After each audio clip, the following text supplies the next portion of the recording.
Ce recueil de nouvelles, d'abord parce que je suis une femme marocaine qui vit dans une société patriarcale, qui l'est encore jusqu'à aujourd'hui.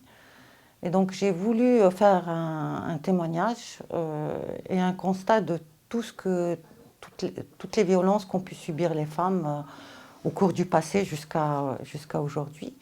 Les femmes ont été toujours des souffres-douleurs, des victimes silencieuses d'un système patriarcal qui les a complètement écrasées. Pourquoi les inconsolées? Justement parce que je parle de victimes, je ne parle pas de femmes qui s'en sont sorties.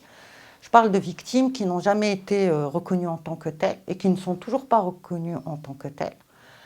Et c'était une façon de les réhabiliter dans leur mémoire et que leur souffrance n'ait pas été vaine.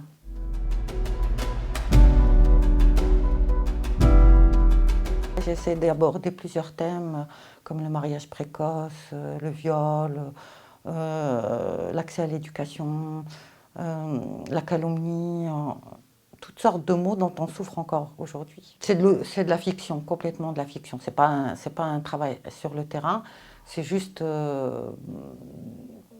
c'est-à-dire en partant par exemple du mariage précoce, j'ai imaginé une histoire autour de ce mariage précoce qu'ont connu toutes nos mères et toutes nos grand-mères, toutes nos aïeules, et qui aujourd'hui malheureusement est toujours d'actualité malgré la loi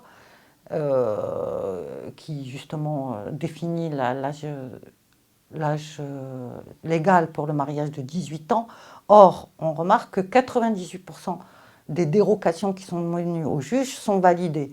Donc cette loi, elle existe, mais elle n'est toujours pas appliquée correctement.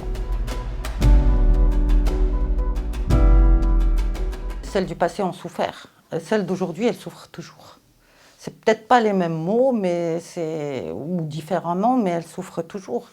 Mais ce que je ne comprends pas, c'est qu'il n'y ait pas un sursaut de révolte ou de rébellion par rapport à ces inégalités. C'est-à-dire qu'elles sont passées dans le quotidien, sont devenues tellement banales qu'on n'en parle même plus.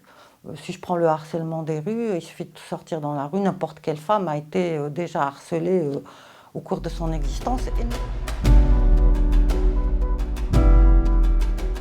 J'essaie surtout d'attirer l'attention sur le fait que ces inégalités existent encore et qu'elles sont toujours là et qu'il est temps de mettre fin à ces inégalités. C'est surtout ça, susciter le débat. Moi, c'est pas une étude sociologique ou une étude sur le terrain, c'est juste un ressenti.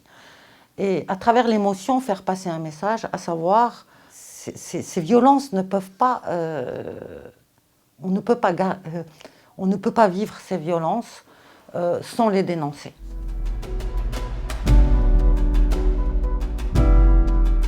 En tant que femme marocaine, c'est très important pour moi. Et en tant qu'enseignante aussi, quand je vois les étudiantes évoluer autour de moi, je voudrais qu'elles aient aussi l'égalité par rapport au marché de l'emploi. Donc ça, c'est un autre volet, mais la parité, bien évidemment, l'égalité face au marché de l'emploi, l'égalité des chances, tout simplement.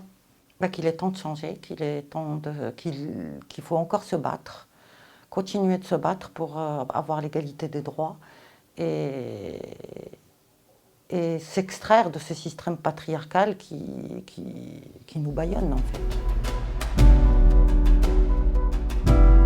Pour mon recueil, je pense qu'il est venu à point nommé, mais je ne suis pas la seule. Il y a beaucoup de femmes écrivains, je pense à Loubna Sarraj, Bahija Tarabelsi, qui ont écrit des livres sur le système patriarcal, sur la violence faite aux femmes. Je pense que petit à petit, les femmes sont en train de récupérer la parole, de libérer la parole et de parler pour elles-mêmes. C'est-à-dire, on n'attend pas que quelqu'un d'autre vienne nous dire qu'est-ce que vous voulez. Nous, on exprime ce que l'on veut, et ce que l'on veut, c'est qu'il y ait une meilleure égalité des chances. Et pour la femme marocaine aujourd'hui, il serait temps, et on est au XXIe siècle, il serait temps qu'on ait nos droits, il serait temps qu'on s'épanouisse, il serait temps qu'on parle de